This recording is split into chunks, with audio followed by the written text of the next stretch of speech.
Welcome, everyone. We're diving deep today into technology's impact on American society. And let me tell you, getting ready for this deep dive, we found some really fascinating stuff. Like, did you know the internet was actually like a Cold War defense strategy? Yeah, it's a pretty wild story actually. Or how about this, the very first smartphone?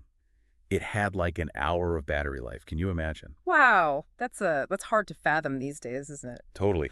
We're going to unpack all of that and more, like how these sort of clunky early technologies became the, major forces they are today, shaped everything from how we talk to each other to how we learn, even how we form relationships and all that. I mean, think about it, right? Like just a few decades ago, if you wanted to communicate, you were pretty much limited to phone calls and letters. That's it. Right. And now, boom, we can video chat with someone on the other side of the planet like that. It's really incredible when you stop and think about it. It really is. But okay, so let's break it down. Where do we even begin with something this Yeah. huge? Well, I think the natural starting point is with what we call the game changers, the internet, smartphones, and social media. Okay, yeah, that makes sense. And you mentioned the internet having its roots in the Cold War. That's super intriguing. Like it sounds like something out of a spy movie. It kind of is, Okay. actually. So imagine 1960s Cold War tensions are, really high. And there's this real fear that a Soviet missile attack could take out the entire U.S. telephone system. Oh, wow. Yeah, that would be catastrophic. Exactly. So the U.S. Department of Defense, they come up with this idea for a decentralized computer network. They called it ARPANET. And the whole point of it was to make sure communication could survive even a nuclear attack. A network designed to survive a nuclear attack. That's a next level resilience. Right. And the key to it was this idea of decentralization. So instead of all the information flowing through one central hub, which would be vulnerable, they created multiple pathways. So if one part got taken out, the network as a whole could still function. Oh, I see. So it's like having multiple backup routes so the information could always find a way through. Exactly. And that right there, that was the seed that eventually grew into the internet we know and love today. So, okay, that explains the whole surviving a nuclear attack part. Hmm. But how do we get from there to cat videos and ordering pizza online? Well, that's where the magic of something called TCP/IP comes in. Basically, imagine it as a universal language for computers. It allows all these different types of computers and networks all over the world to talk to each other. And that ability to connect everything, that's what truly gave birth to the internet as we know it. And we even have an official birthday for it, January 1st, 1983. Happy belated birthday, Internet. Seriously, though, it's hard to overstate how much it's changed everything. But okay, let's talk about smartphones, those little pocket computers we're all glued to. You mentioned that first one with the crazy short battery life. Oh, yeah, the Simon Personal Communicator, that was its name, released back in '92. And you're right, the battery only lasted like an hour. An hour? I can't even. It was huge, too, and clunky and so expensive. Not exactly what we picture when we think of a sleek smartphone today. No, not at all. Yeah. But I guess even with those limitations, it was still pretty groundbreaking for its time. Oh, absolutely. It could do things that no other phone could do back then, like sending emails and faxes. But it wasn't really until 2001 that we saw the first phone that could actually connect to the internet. Ah, so that was sort of the missing link, the thing that really kicked off the whole smartphone revolution. Exactly. And then, of course, came the iPhone in 2007, which, well, I think it's safe to say that changed everything. Totally. The touch screen, the app store, it was like a whole new world suddenly opened up. Okay, and we can't forget about social media. I mean, can you believe there was a time before Facebook and Instagram? Right. It seems like ancient history now, but take a trip back to 1997, and you'll find this website called 6 Degrees. Basically, it let users create profiles and connect with friends online. Sound familiar? Yeah, that's basically like the blueprint for social media, right? Right. It was the very first recognizable social media site, really. But sadly, it didn't quite make it. Oh, that's too bad. What happened? Well, it faced some of the same challenges that a lot of those early social media platforms struggled with, like getting enough people to join, to create that critical mass so it actually feels like a community. And there were issues with fake profiles and things like that. Ah, yeah, I can see how those would be big hurdles. So what came after 6 Degrees? Well, in the early 2000s, we had MySpace and Friendster. Each had their moment in the spotlight, got super popular, but they both eventually ran into their own set of challenges. I remember those days. They were pioneers, though, They paved the way for the giants we know today. Facebook, Twitter, Instagram, all those. It's really incredible to think about how integral they've become to our lives, right? How we share our experiences, connect with each other, build whole communities around, shared interests. Totally. But it's not just about cool gadgets and online connections, right? All this technology has had a massive ripple effect on pretty much every aspect of American life. Oh, absolutely. The impact is undeniable. It's touched everything from how we communicate and learn to how we work and form relationships. Okay, so let's get into the specifics then. Let's start with communication. We can communicate instantly, globally, and it feels like the ways we can communicate are constantly changing. But, is it all good? That's the million-dollar question, isn't it? I think the best way to look at it is to really unpack both the challenges and the benefits, get the full picture. Okay, yeah, let's do that. Yeah. Honestly, I think my biggest worry with all this constant communication is just information overload. It's like Mm. there's so much out there, it's hard to even know where to start. Oh, yeah. It's like trying to drink from a fire hose sometimes, isn't it?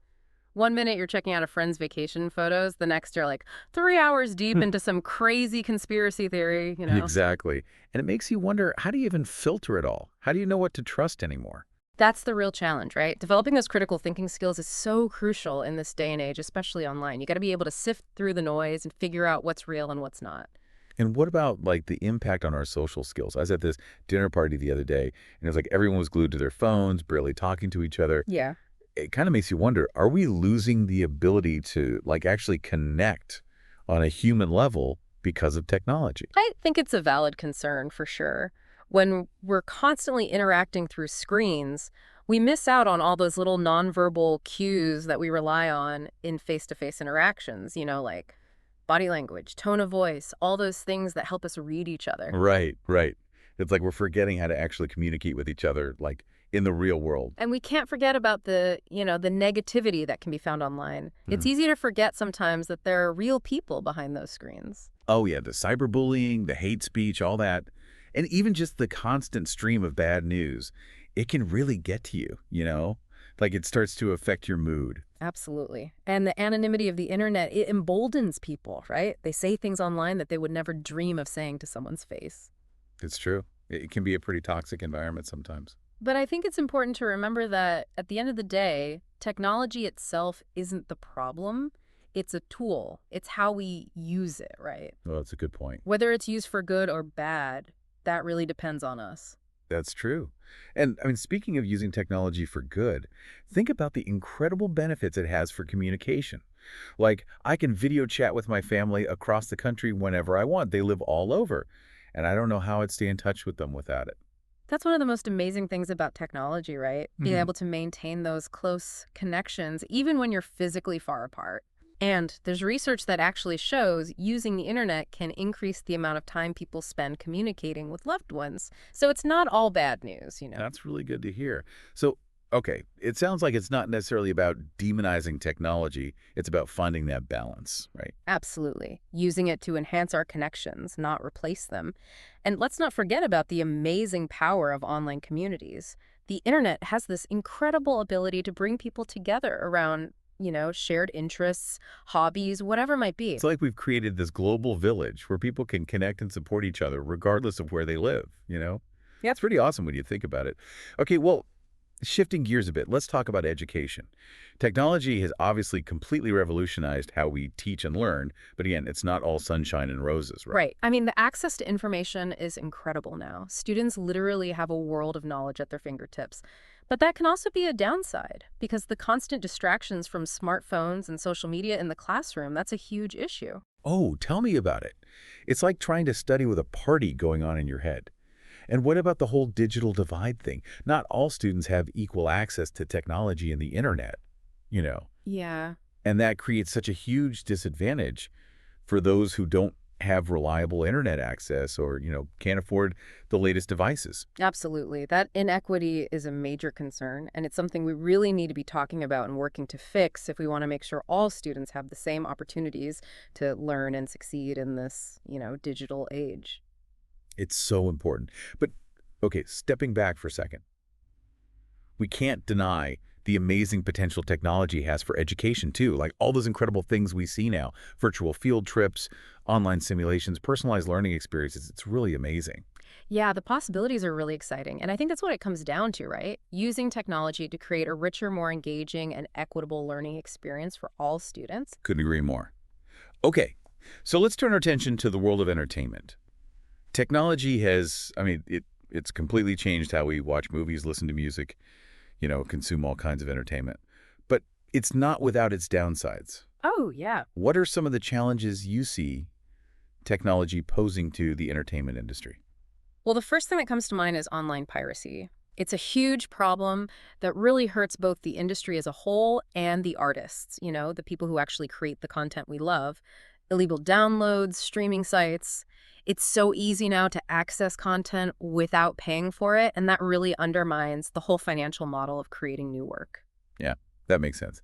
And then there's the whole binge-watching phenomenon. Yeah. Don't get me wrong, I love being able to watch a whole season of a show in one go. Mm. But I do sometimes wonder if we're losing something, Yeah. like the art of savoring individual episodes, waiting for the next one, appreciating how a good story arc unfolds. It's interesting, right?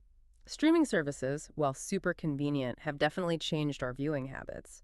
And that has, ripple effects on how entertainment is created and distributed. It really does. But on the flip side, I guess you could also argue that technology has kind of democratized entertainment in a way. Hmm. We have access to like this huge global library of content now. Movies, shows, music, games from all over the world. It's pretty amazing. It really is. It's like a golden age of content. And then you have social media, which has created all these new forms of entertainment too, like all the viral dance challenges, live streamed concerts, online fan communities where people dissect their favorite shows. It's really fascinating. It's so cool. It's like the lines between creator and consumer have blurred, and fans have a much more active role in shaping the entertainment they enjoy. Hmm. Okay, so let's dive into the world of work now. Technology has obviously transformed how we work, where we work, even when we work. The rise of remote work, the gig economy, all that stuff. What do you see as some of the most significant impacts? Well, the rise of remote work has definitely been a game changer. It allows for so much more flexibility, and it can really lead to a better work-life balance. Like, think about Rada, the graphic designer we talked about in our source material. She was able to travel the world and still make a living thanks to remote work That's opportunities. the dream, right? It is. But of course, it's not all perfect. The digital divide comes into play here again because unequal access to technology can really limit job opportunities for some people. Right. And that can contribute to economic inequality. It's true. And then there's the whole issue of jobs being replaced by automation. As artificial intelligence gets more sophisticated, it's capable of doing more and more tasks that used to be done by humans.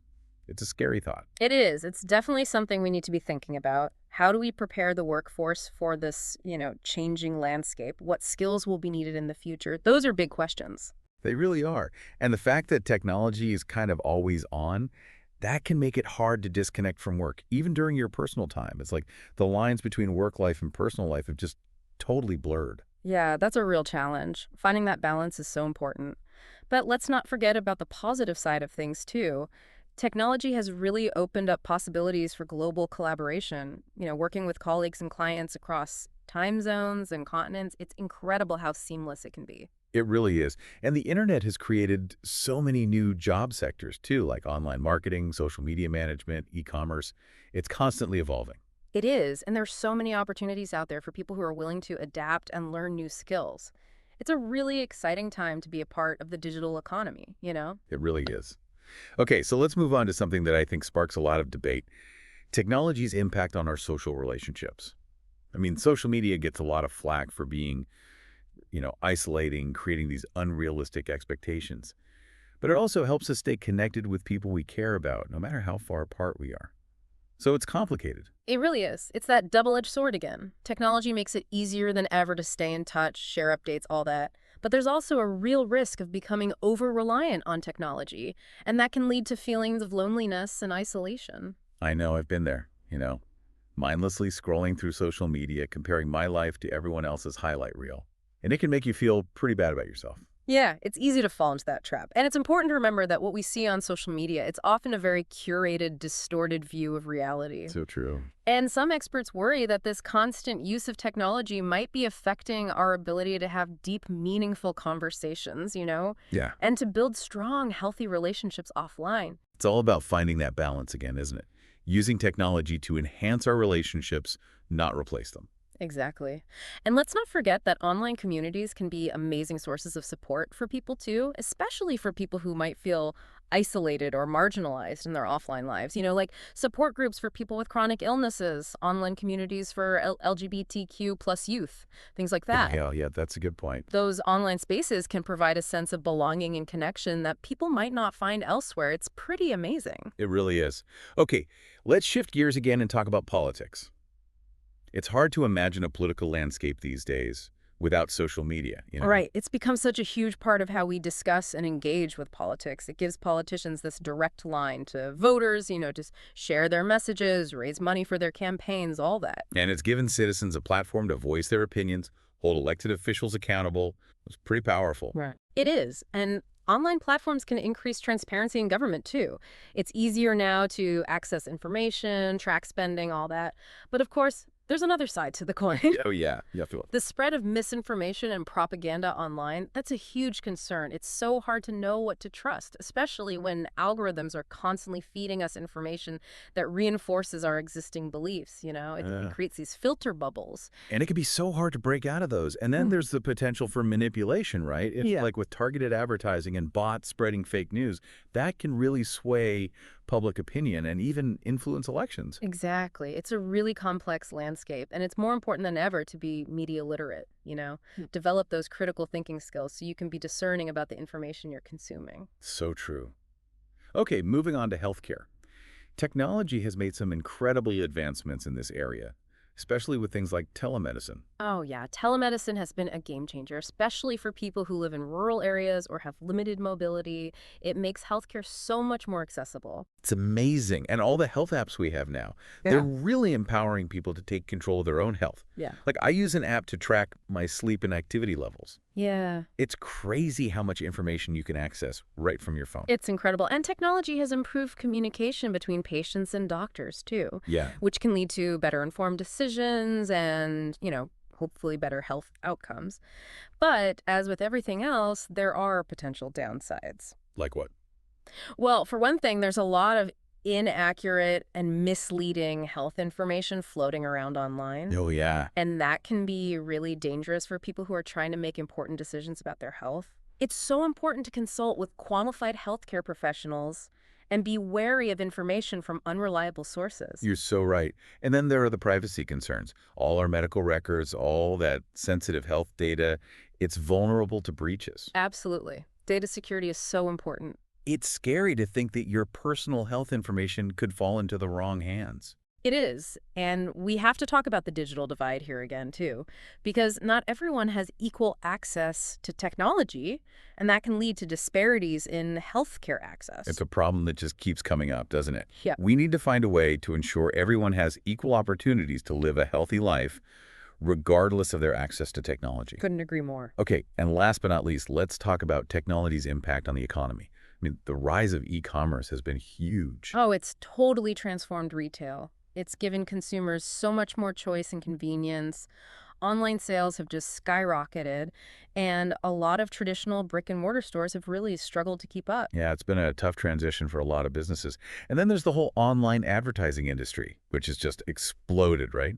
Think about how much of our online experience is shaped by targeted ads these days. It's incredible. And the app economy, that's another major player, contributing tons to economic growth. Yeah, it's amazing. Technology has really fostered innovation and entrepreneurship. It's led to the creation of so many new products and services and business models. It's an exciting time to be a part of the digital economy. But as we've seen with everything else we've talked about, there are also potential downsides. Right. Like, for example, the potential for widening economic inequality. Exactly. The digital divide plays a role there, and so does the displacement of workers due to automation. We need to find ways to make sure everyone benefits from technological advancements, not just a select few. It's so important. And the interconnectedness of the global economy, while it has a lot of benefits, it can also make us more vulnerable to economic shocks. That's It's true. a really complex and constantly changing landscape. It really is. So we've covered a lot of ground today, from the very beginnings of the internet to the rise of social media and how all this technology has impacted pretty much every aspect of American life.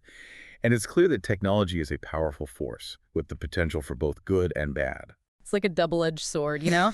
It all comes down to how we use it. It really makes you think, with technology evolving so fast, what's next? What's coming down the pipeline that's going to, completely change things up again? Well, one thing that everyone's talking about these days is artificial intelligence, AI. AI, And yeah. for good reason. I mean, we're already seeing its impact in things like facial recognition, personalized recommendations, self-driving cars, all that. Right. But that's really just the tip of the iceberg, you know? The Yeah. potential for AI is huge. It's kind of mind-blowing and a little scary, to be honest. I watched a documentary about AI recently, and it really got me thinking, it has the potential to revolutionize so many aspects of our lives, but I also couldn't shake this feeling of what are the downsides? What could go wrong? I totally get that. It's exciting, but it's also a little daunting. You know, there are a lot of unknowns. And as these AI systems get more and more sophisticated, we really need to be thinking about the ethical implications, like questions about bias, accountability, the impact on jobs and the economy. All of that becomes really important. It's true. Who's responsible when an AI system makes a mistake? How do we make sure it's used ethically Yeah. and doesn't just perpetuate, existing inequalities? Exactly. Those are the crucial questions we need to be asking right now. We need to be proactive, you know? Think about these things as AI becomes more integrated into our lives so we can shape its development and deployment in a way that benefits everyone. It's such a huge responsibility. Say, And it's not just AI, right? There's so much happening in other fields, too, yeah. like biotechnology, renewable energy, space exploration. It feels like we're on the verge of something really big. It does, doesn't it? It's such a dynamic time, so much potential, but also potential pitfalls. We have these amazing tools that could help us solve some of humanity's biggest challenges, but we also have to be aware of the risks, the unintended consequences. It's like we can't just blindly embrace every new gadget or technological advancement without thinking about the bigger picture, right? Right. We have to ask the tough questions, make sure technology is being used to create a better future for everyone. Exactly. And that brings us back to you, our listener. What kind of future do you want to see technology help us create? What are you most excited about? And what are your concerns? As technology keeps evolving at this crazy pace, what role do you see yourself playing in all of this? Are you a creator, an innovator, someone who's pushing for ethical technology use? Or are you just trying to keep up with it all, make sense of this constantly changing world? No matter where you fall on that spectrum, your voice matters. It does. So stay curious, stay informed, and stay engaged in the conversations that are shaping the future of technology. Because the choices we make today, they're the ones that are going to determine what kind of world we live in tomorrow. That's so true. Well, that about wraps up our deep dive into technology's impact on American society. It's been a fascinating conversation. It really has. Thanks for joining us on this journey. Until next time.